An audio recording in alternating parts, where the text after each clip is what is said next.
Boxing Ego here. If you like this video, make sure you hit the like button and also subscribe to the channel and hit the bell icon on the top of your screen to get notified when the latest new content drops. Eddie, have you got an update on the Joshua-Wilder talks? Not really. Obviously on Monday they told us that they liked our offer and they'd like to proceed to contract. Unfortunately it was 4 weeks after our initial offer, so some things have changed, dates have changed particularly, and venues as well. So we're sort of scurrying around trying to look at the options. They'll have the paperwork with them this weekend and then we'll see what happens. It's we'd like to do the fight at Wembley. And we wanted to do it in September, two things that we can't do now. So we're looking at potentially Cardiff. Is there any other dates in Wembley? When's the next date that'll open up at Wembley?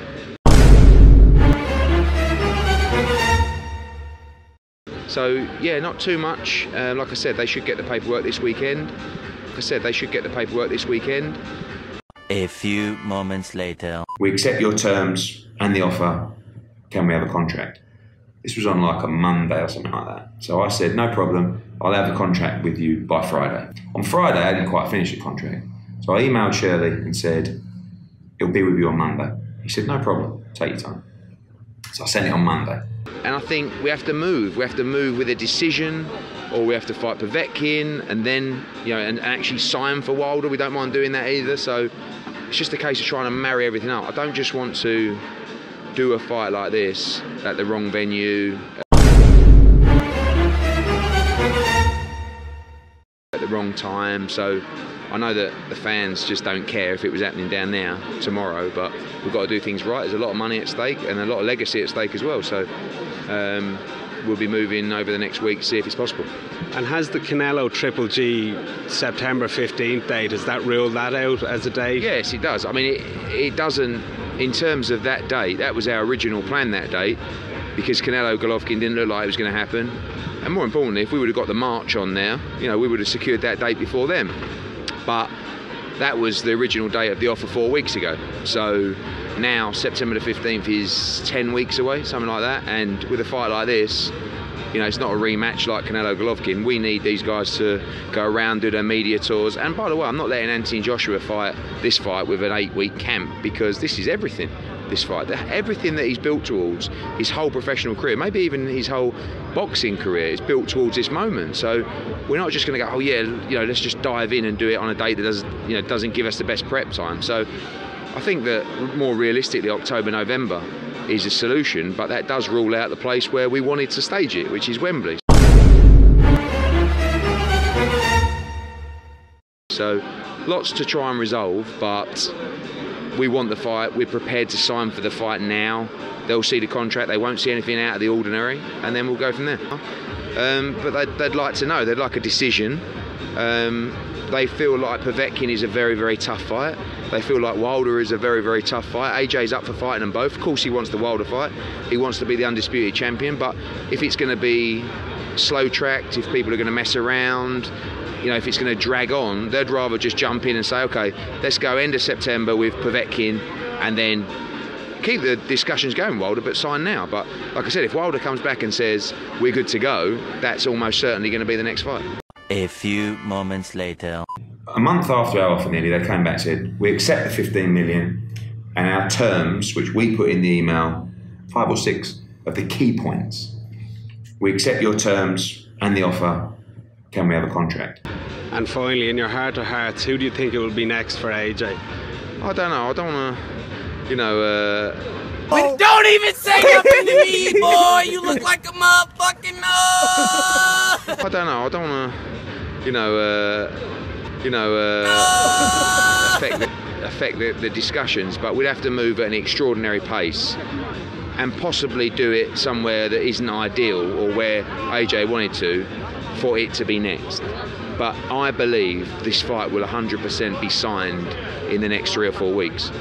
It's just a case of whether you have to wait 3 or 4 months longer than you wanted to. And we have to weigh up the risks of Alexander Povetkin. I mean, this is, we're talking about Povetkin like, we just box Povetkin and then box Wilder. It's not going to be that easy. Anthony Joshua next 2 fights at home in Wembley, and fans scramble to find a justification, even blame Canelo versus Golovkin 2. Stay tuned. What up, Fight World? It's your boy Ego, and I'm back with some more boxing. Make sure you smash the like button. Also subscribe to the channel for the latest and greatest in boxing if you want to become part of the gang.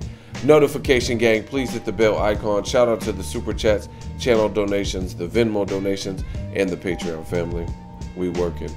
Now, Anthony Joshua's next 2 fights have not been announced, but the location for them has been announced. Matchroom, Eddie Hearn, they have graphics and posts regarding that, and he's committed his next 2 fights to fighting at Wembley.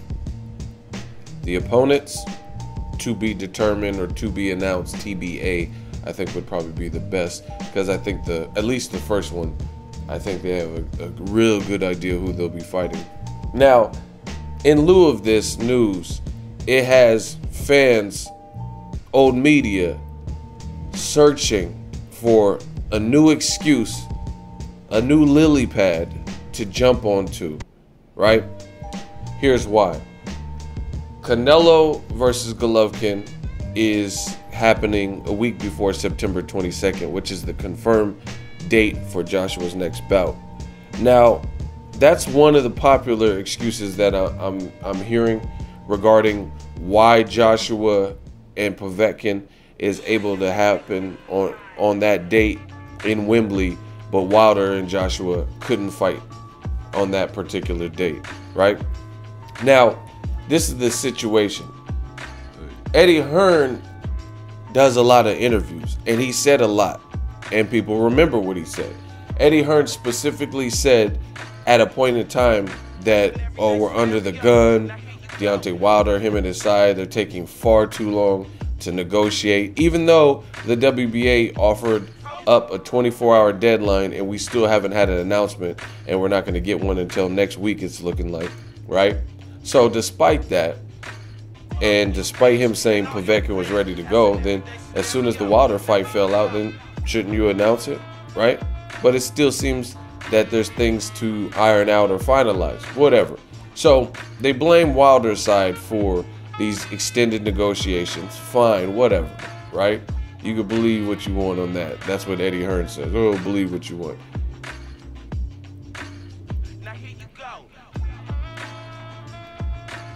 But the problem lies is Eddie Hearn specifically said that September was no good because the Wilder fight was taking too long.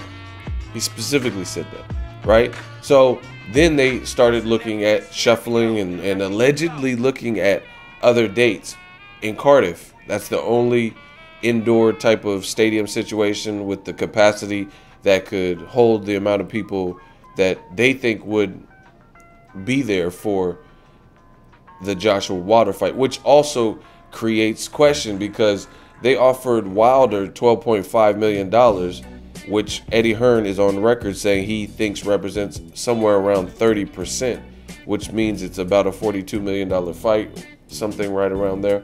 And the thing is this: why do you want it to be at such a vast venue if you don't think the fight's going to do good? So obviously you think the fight is going to be a seller. It's going to be a draw, right? But that's a whole nother issue, and I don't want to get too sidetracked. But the bottom line is now that Joshua is fighting most likely Povetkin, we're just waiting on an announcement, but we know the dates in September. It left people wondering, how come you had to move the date? You said that Joshua Wilder could no longer happen in September, but you're able to fight Povetkin. And people are throwing out different things. I guess a popular excuse would be Canelo versus Golovkin, which is bullshit. Here's why. Because we knew since June 13th, I made a video about it. Oscar De La Hoya did this Hail Mary play. We knew since June 13th that Canelo was fighting Golovkin because that's the day it got announced, right? And they were still, they being Joshua's side, still negotiating with Wilder's team at that point. And they were saying the October, November, Cardiff, because September was out of the question. So it got to a point where the Canelo Triple G situation had already been announced, and they said they had to move from the September date. So that doesn't even make sense. because trying to blame Canelo versus Golovkin. Beyond that, you knew Canelo was fighting somebody on that date. Oscar De La Hoya did that earlier in the year. Even when Canelo first got suspended, he said Canelo will fight 2 times this year. The next one will be in September. He's suspended now, won't, but he'll be back September. They said, here are some possible opponents. One person that was of interest, allegedly, was Daniel Jacobs, right? They also said Billy Joe Saunders, Gary Spike O'Sullivan, Charlo even. So even if it wasn't Golovkin, you knew Canelo would be fighting somebody.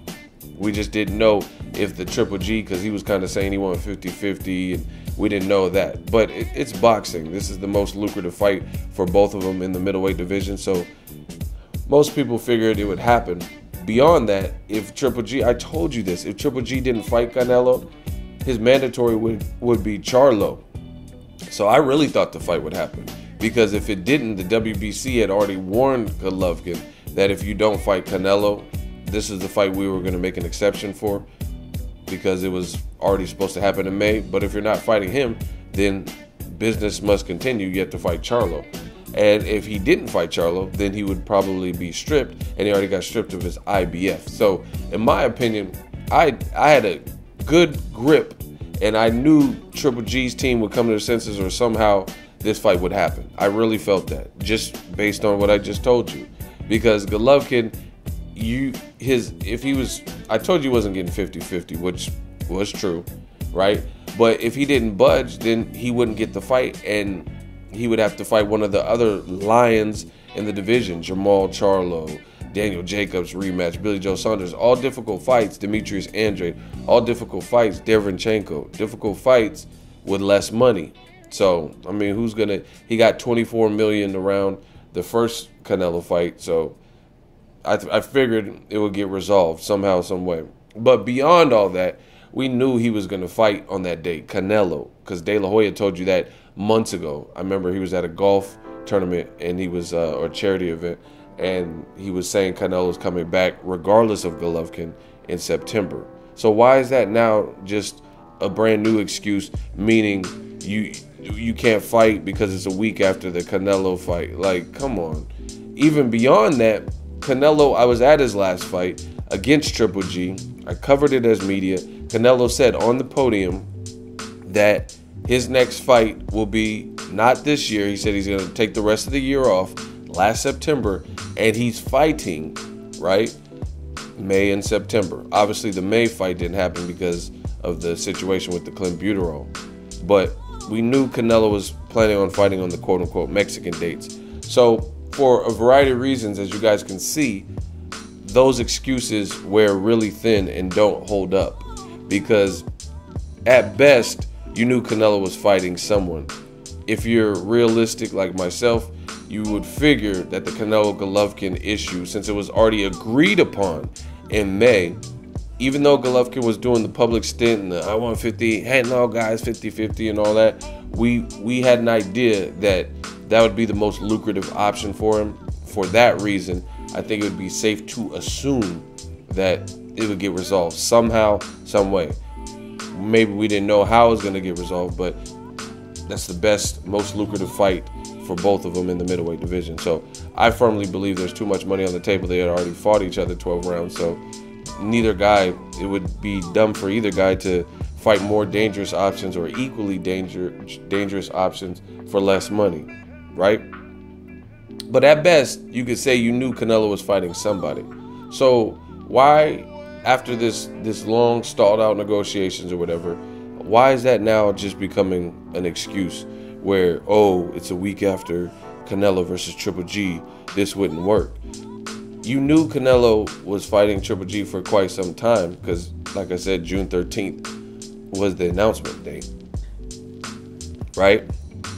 So either way, it doesn't make sense. Another inconsistency with what we've heard from Team Joshua. September was out of the question. Wembley was booked, they were acting like, and it was no longer available. So they had to look at Cardiff, Wales for October, November, or whatnot, or a later date. But now fans are trying to blame, and it's so funny seeing them scramble, because right over here on this side, Eagles Army side, we just keep winning. New media, they keep scrambling for new excuses because each and every turn there's something new that they have to defend against. Some new falsehood or lie or inconsistency, loophole that they didn't anticipate. So at the end of the day, it must be exhausting trying to keep coming up with a new excuse. You know, over on this side, I've been able, because I'm being truthful, I've been able to look at this situation, hear both sides, see what both sides said, and analyze what makes the most sense and what's the biggest holdup.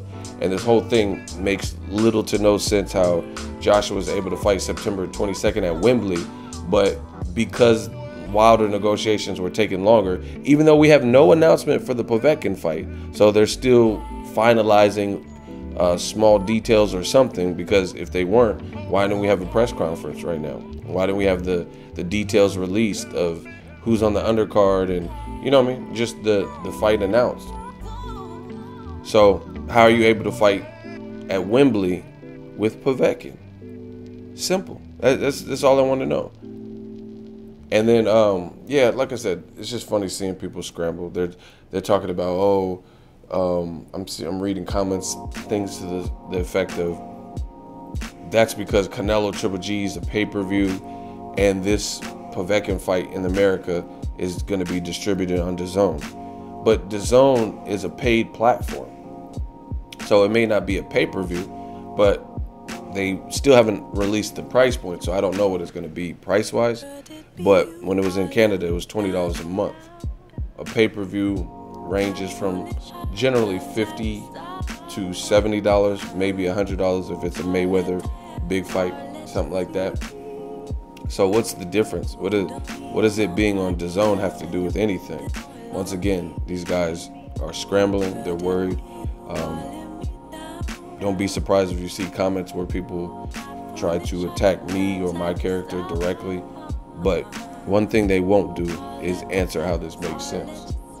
How is it that Joshua is able to fight at Wembley when Eddie Hearn specifically said that since Wilder negotiations were moving along too slowly, Wembley was no longer an option for September? Boom. Make sure you smash the like button. As always, hate, comment, and subscribe. Till next video is Ego signing off. So if you enjoyed this video and want more content like this on the channel, you can show your appreciation by going to the PayPal donate button or the YouTube support button, and you can donate any amount that you feel is equivalent to the value of this video. Much more to come. Thank you guys for your support. Boxing Ego, the future of boxing.